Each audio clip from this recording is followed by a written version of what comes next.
Olá, eu sou Cláudia Marchetti, sou professora universitária de Direito Tributário e palestrante em cursos na área de tributos indiretos. Hoje o nosso tema é entendendo as regras gerais de substituição tributária aplicáveis a todos os estados.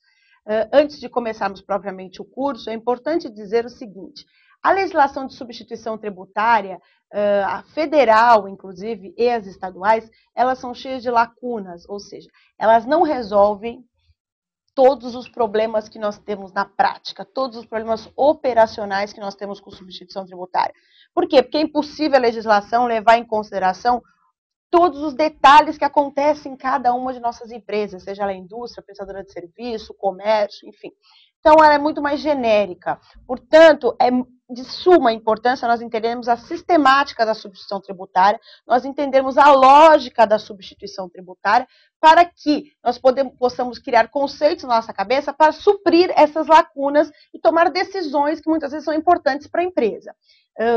Primeiro ponto do nosso curso é entender de onde veio a substituição tributária, de onde que ela surgiu. A substituição tributária ela começou a ser discutida em 1983, através da Lei Complementar 44 de 83. Mas inúmeras divergências e contrariedades se discutiam naquela época. Qual era o principal? O principal é que a Constituição Federal e o Código Tributário previam o seguinte: só nasce a relação tributária entre um sujeito ativo, que exige o pagamento do tributo, e o sujeito passivo, que paga o tributo, depois que ocorre o fato gerador do tributo. Ou seja, precisa ocorrer a circulação de mercadoria, a transporte interestadual e intermunicipal, para que nasça a relação entre o sujeito ativo, que vai me exigir o pagamento do tributo, e o sujeito passivo, que vai pagar o tributo, né? E a substituição tributária ia ao contrário desse caminho, né? Ela previu o quê? Não, a relação nasce antes e o sujeito ativo pode sim exigir o pagamento do tributo antecipadamente, ou seja, antes de ocorrer aquele fato gerador.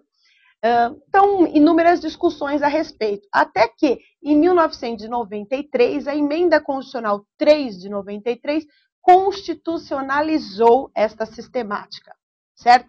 Mesmo assim, prevalecia as discussões. Poderia ser essa emenda constitucional ser julgada inconstitucional? Pode uma emenda constitucional ser inconstitucional? Havia discussões baseadas no fato de que, por ser uma emenda, ela vem do poder derivado, e por ser do poder derivado, ela pode sim ser inconstitucional, né? Não é do poder originário, ou seja, não é a própria Constituição, ela foi emendada, poderia ser inconstitucional. Mas isso não prevaleceu. Por quê? Porque o STF declarou essa sistemática constitucional. E aí cessaram-se as discussões sobre a aplicação da sistemática. Ainda há discussões sobre os problemas que ela ocasiona, mas não sobre a aplicação. Hoje, você está sujeito à substituição tributária, salvo se ela for implantada de uma maneira errada, que nós vamos ver adiante, a sistemática em si não ensejará mais ações judiciais a respeito da sua não aplicação. Na Constituição Federal, então, o texto ficou dessa maneira, artigo 150, parágrafo 7º, alterado pela Emenda Constitucional 3 de 93.